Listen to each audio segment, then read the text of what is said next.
So today we are going to make a really simple thing in Blender, just because I need a really simple cylinder in Blender. And then we're going to open it up and we're going to export it as an STL, and we're going to open it up in the Creality slicer so we can look at slicing it and some of the more common options that we're going to have with that. So first off, I'm going to open up Blender, and just going to do general. I want to get rid of the cube.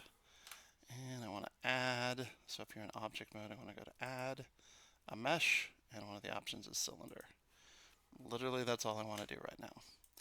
All right, I want to export that as a STL. So that was file, export, STL. And it is going to save that to C users launchpad documents. And I'm going to call it basic cylinder. All right. Cool. That's all I'm doing in Blender. If you already have something else that you've made in Blender, use that. All right. And we don't need to save that. Okay, now we're going to go to Creality Print. It's this little triangle looking thing. Kind of looks like the Star Trek badge, if you know what that looks like. All right, we're going to open that up.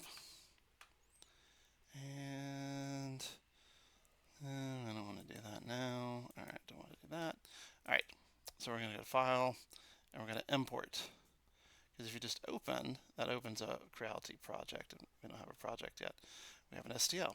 So let's go to import, and one of the options is import STLs. So it's other stuff too, but STL is in there. So let's choose that option. Let's go to, oh, it's already in there, documents folder. I called it basic cylinder. Let's open that. The object is too small and maybe in meters or inches. Do you want to scale to millimeters? Yes. All right.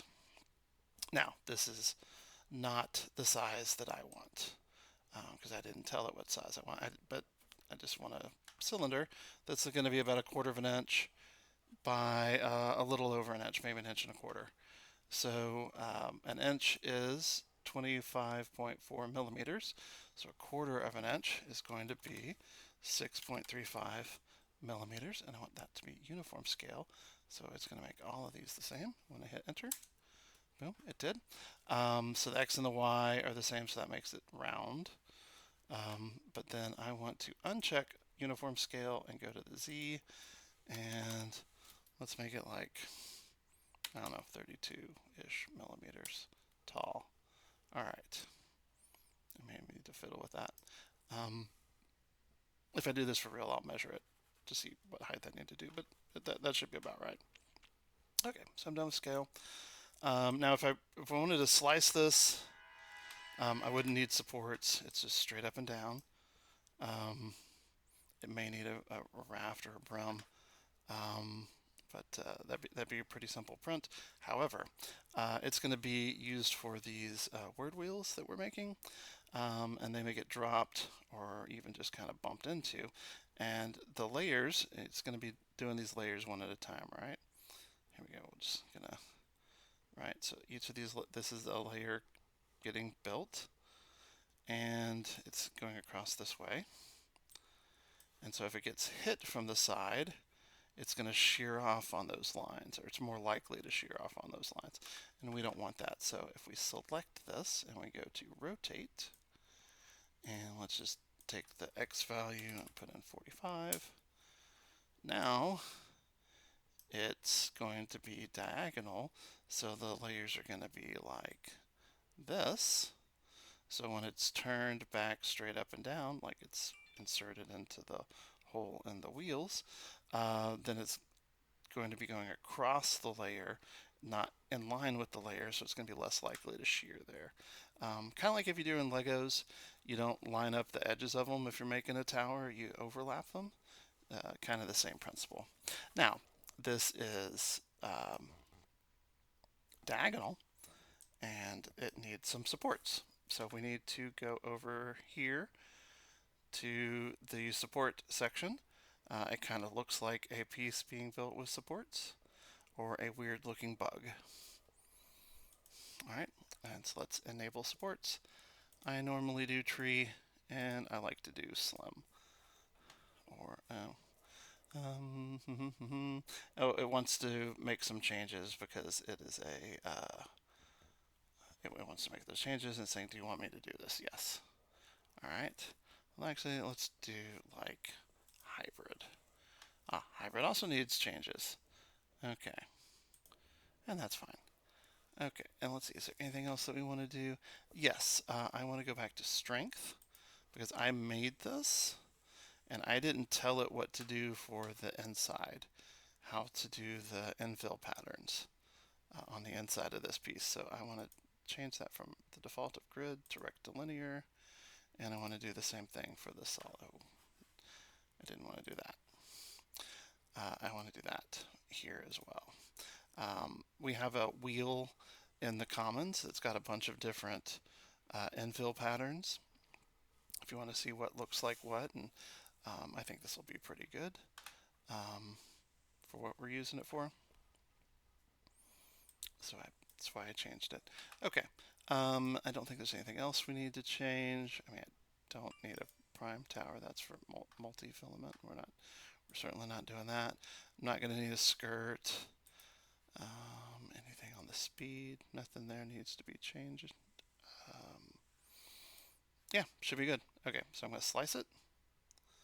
And basically what that's going to do is it's going to write the code to talk to the printer for each of these layers. Each time I go up here, it's a different layer. And it's going to tell it how to do that, including having these supports at the bottom. All right.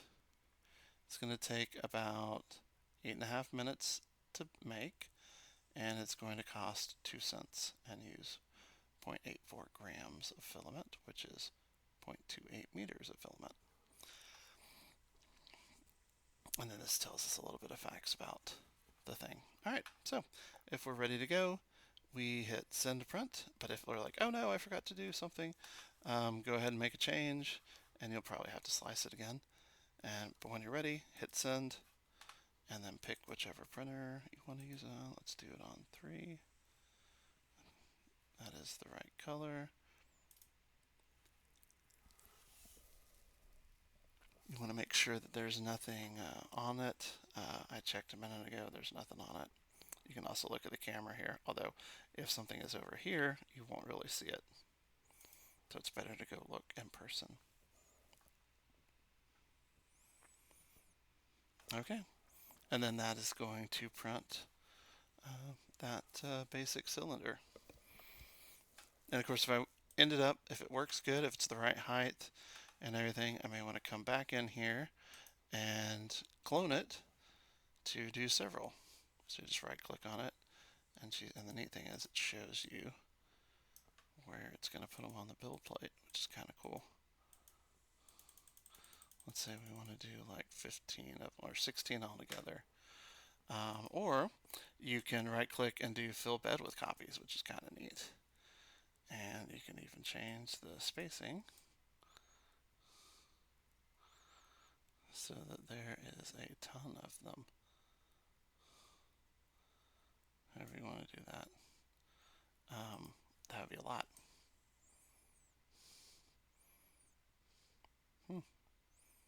Wonder how long that would take to do.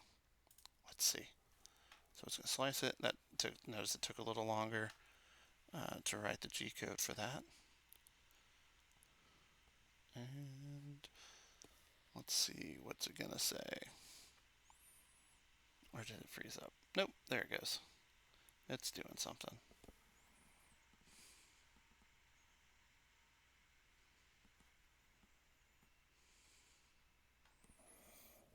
Oh, so it went from 8 minutes to 8 hours, or 8.5 minutes to 8.5 hours. That's interesting. But the price only went up to $1.78, so that's not bad. basically 100 grams, or 33.2 meters of filament, which is quite a bit. All right, we're not going to send that. Anyway, that's what you do if you wanted to make a bunch of these for some reason. Okay, if you have any questions, ask away. All right, good luck printing the stuff that you have made. All right.